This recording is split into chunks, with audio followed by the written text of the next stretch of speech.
एक बार की बात है, गौतम बुद्ध अपने शिष्यों के साथ बैठे थे।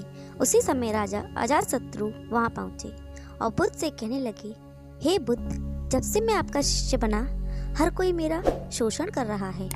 आपका शिष्य बनने से पहले सभी लोग मुझसे डरते थे, क्योंकि उस वक्त मैं बहुत कठोर था और मैं किसी को मौत की सजा देने से पहले एक बार भी नहीं सोचा करता था।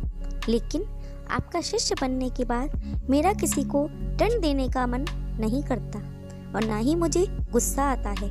मैं शांत हो गया हूँ और सभी को दया भावना से देखता हूँ। लेकिन कुछ लोग मेरे इस बदलाव का अनुचित लाभ उठा रहे हैं और इससे मेरे राज्य के लोगों को भी एक तरह के खतरे में डाल दिया है। कृपया आप मुझे बताएं कि मुझे अब क्या करना चाहिए। राजा अजातशत्रु की यह बात सुनकर गौतम बुद्ध उन्हें एक कहानी सुनाते हैं और कहानी कुछ इस प्रकार है। एक बार एक पेड़ के नीचे एक जहरीला सांप रहता था। पेड़ एक गांव के पास में एक कोने में हुआ करता था। वहाँ अक्सर सुबह शाम लोग बैठक लगाते थे और खूब बातें करते थे। लेकिन जब से उस पेड़ के पास उस सांप को देखा गया, तब से लोगों ने वहाँ जाना बंद कर दिया। लेकिन कुछ लोग तो जानबूझकर वहाँ सांप को देखने आया करते थे और उसे छेड़ा करते थे। अब उस सांप को जब खतरा महसूस हुआ तो उसने खुद के बचाव के लिए लोगों पर हमला करना शुरू कर दिया। वह सांप अब अपने क्षेत्र के लोगों का आना भी बर्दाश्त नहीं करता था, जिससे गांव के कई लोगों की जान जाने लगी। इस तरह पेड़ के आसपास जब भी कोई हलचल होती तो सांप वहां आ जाता और हमला कर देता। सांप की दहशत अब पूरे गांव में हो गई। अब लोगों ने बिल्कुल ही उस पेड़ के पास जाना बंद कर दिया। एक दिन एक साधु उस गांव से गुजर रहे थे। तभी उस साधु की नजर उस विशाल से घने वृक्ष पर पड़ी, जिसके नीचे वो सांप रहा करता था। घने पेड़ को देख साधु के मन में विचार आया कि चलो वृक्ष की इस ठंडी छांव के नीचे बैठकर कुछ देर ध्यान लगाया जाए। उसी वक्त गांव के कुछ लोग अपनी गाय लेकर घर की ओर जा रहे थे। तभी उन लोगों की नजर जब उस साधु पर पड़ी, जो कि उसी पेड़ की तरफ ही जा रहा था। तभी लोगों ने उस साधु को सांप के बारे में सावधान करते हुए कहा कि आप उस पेड़ के पास मत जाना। वहाँ एक जहरीला सांप रहता है जो जरा सी हलचल होने पर हमला कर देता है और अब तक कई लोगों को काट भी चुका है।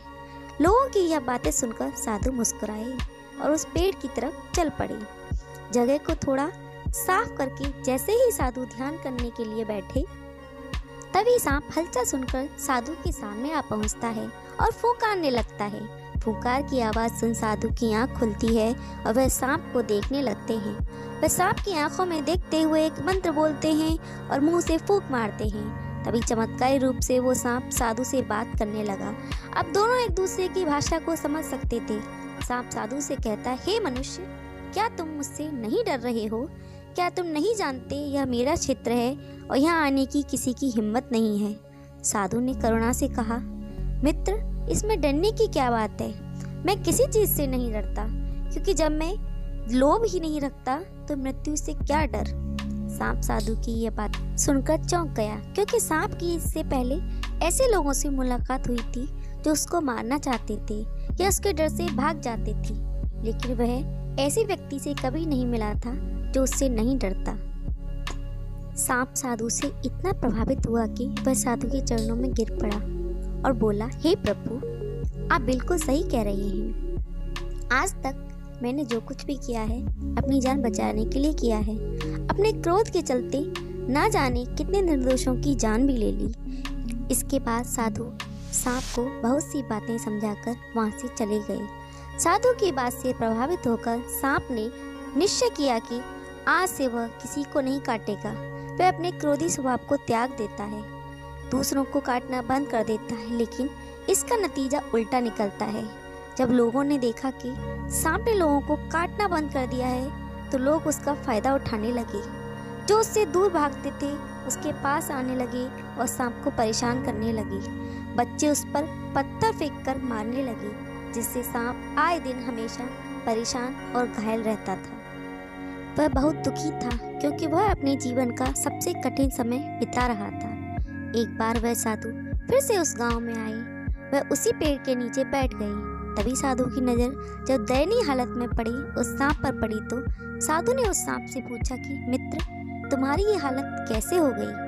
तुम इतने घायल और इतनी दयनीय स्थिति में कैसे आ गए? सांप ने कहा, जब से आपने मुझे अपने हिंसक स्वभाव को छोड़ने के लिए कहा, तब से मैंने निश्चय किया कि अब मैं किसी पर हमला नहीं करूंगा। मैंने क्रोध करना छोड़ दिया और शांति को अपना लिया, जिसका नतीजा ये हुआ कि लोग मुझे परेशान करने लगे, दुर्व्यवहार करने लगे। कोई पत्थर से मारता है तो कोई डंडे से पीट कर चला जाता है। सांप की बात सुनकर साधु ने कहा, मित्र, मैंने तुमसे कहा था कि बेवजह दूसरों को मत काटो, लेकिन मैंने तुम्हें तुम्हारी आत्मरक्षा के लिए हमला करने से नहीं रोका था। कहानी सुनने के बाद बुद्ध ने कहा, हे राजन, तुमने भी मेरी बात गलत तरीके से अपनाई। मैंने आपसे अपने कर्तव्य को छोड़ने के लिए नहीं कहा था, किंतु आप अपने कर्तव्य से भी विमुख हो गए। आप एक राजा हैं, अतः पूर्ण रूप से साधु की तरह व्यवहार करना आपको खतरे में डाल सकता है।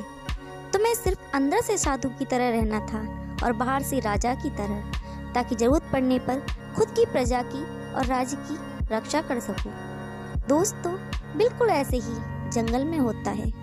जो सबसे सीधा पेड़ होता है उसको सबसे पहले काटा जाता है, और यही कानून दुनिया के लोगों पर भी लागू होता है।